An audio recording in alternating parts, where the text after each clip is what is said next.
द्वारेश्वर नामक गांव में मस्तान नामक एक कसाई रहता था। उस गांव में बकरे का मांस सिर्फ मस्तान की दुकान में मिलता था। इतना ही नहीं, हर शुभ कार्य और दावत के लिए मस्तान के ही दुकान से मांस लाया जाता था। ऐसे एक दिन उस गांव के जमींदार का सेवक मस्तान की दुकान को आता है।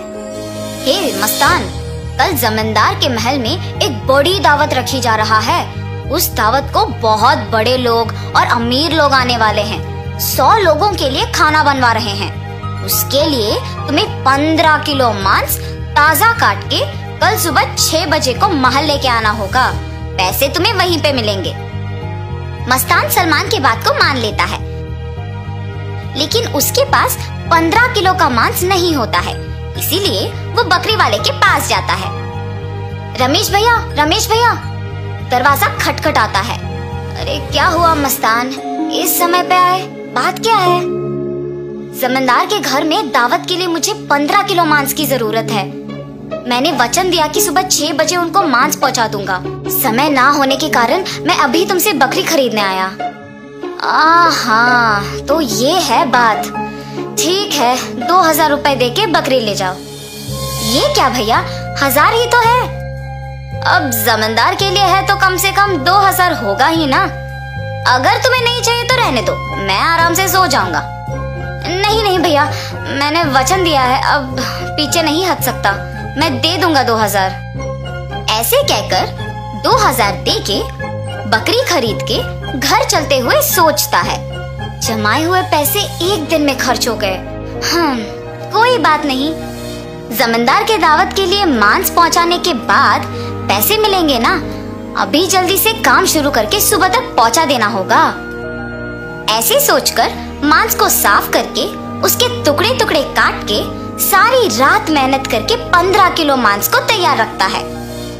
अगले दिन सुबह दिए हुए वचन के अनुसार 6 बजे को जमींदार के महल पहुंचता है। भैया, मैं सेवक सलमान के लिए आया हूँ। क्या आपको पता है कि वो कहाँ है? ये सुनकर दूसरा सेवक मस्तान को बाहर इंतजार करने के लिए कहता है। वो मस्तान के हाथ से मांस लेते हुए कहता है कि सलमान को भेजेगा और उसे पैसे मिलेंगे। मस्तान भी उस सेवक का बात मानकर बाहर इंतजार करता है,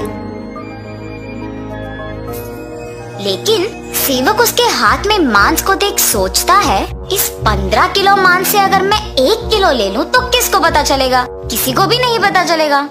ऐसे उस कवर में से 1 केजी मांस को छुपा के बाकी को देने जाता है। सलमान को देख के कहता है, साहब, मस्तान ने ये आपको देने के लिए कहा है। वो पैसों के इंतजार में बाहर खड़ा है। सलमान सेवक के हाथ से मांस लेके सीधा रसोई घर जाता है, ये जान के कि मस्तान बाहर पैसों का इंतजार कर रहा है। बावर्ची के पास जाकर सलमान कहता है, सारे व्यंजन स्वादिष्ट होनी चाहिए, ध्यान से पकाना। ऐसे कहकर चला जाता है।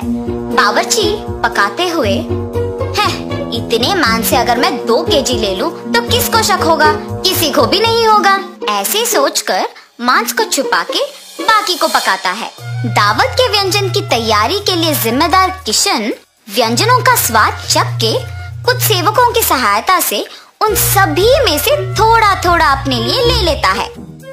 आए हुए मेहमान सारे दावत की खाना शुरू करते हैं और जल्द ही आपस में बात करना शुरू कर देते हैं। ये क्या, इतना अमीर और सम्मानित आदमी, अच्छा नाम है इनका, मगर खाने में कमी क्यों? हाँ, अगर खाना कम ही पड़ना है तो ऐसी दावत की तैयारी भला क्यों करे? ऐसे सारे लोग खुसफुसाते हैं। ये सब सुन के जमींदार सहन नहीं कर पाते हैं। दावत के खत्म होने के बाद क्रोधित होके सारे लोगों को सभा में बुलाते हैं, खास करके दावत के लिए जिम्मेदार लोगों को, और उनको सवाल करना शुरू करते हैं। दावत की तैयारी के लिए जिम्मेदार किशन से पूछते हैं, दावत की जिम्मेदारी सौंपने पर तुम ये करोगे? सभी तैयारी किया मैंने, लेकिन व्यंजनों के लिए मात्रा पहले से ही कम पड़ गई थी प्रभु। मेरा इस बात से कोई लेना देना नहीं, आप बावर्ची से पूछिए प्रभु। ऐसे उसने अपनी किए को छुपाकर किसी और पे इल्जाम डाल देता है। तब बावर्ची छुपाए हुए 2 किलो मांस की बात को छुपा के कहता है कि दावत की सामग्री के लिए जिम्मेदार सलमान के पास इसका जवाब होगा। ऐसे उस बात से छुटकारा पाता है।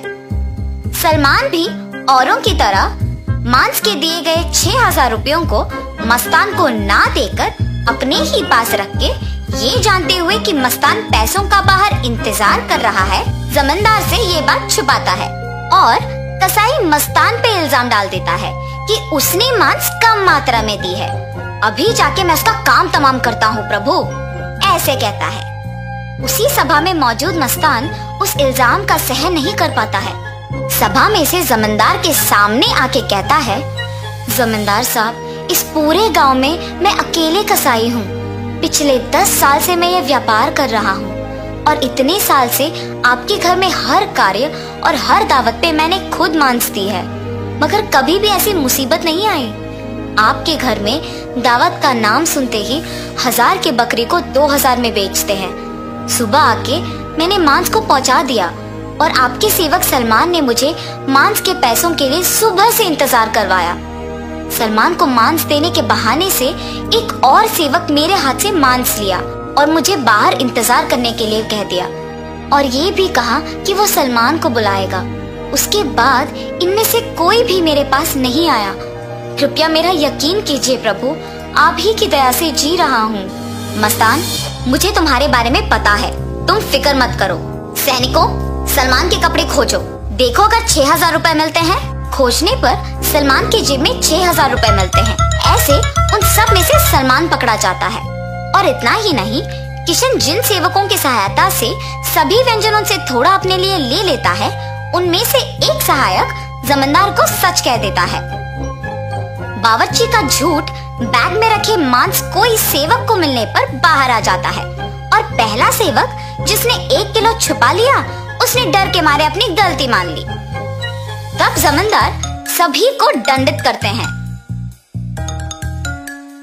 और मस्तान को उसके पैसे 6,000 दे देते हैं और ये भी कहते हैं कि वो मस्तान के लिए हमेशा रहेंगे। तो इस कहानी का नैतिक क्या है? गलती का सजा मिलेगी ही मिलेगी, इसीलिए ईमानदारी से जीना ही अच्छा है।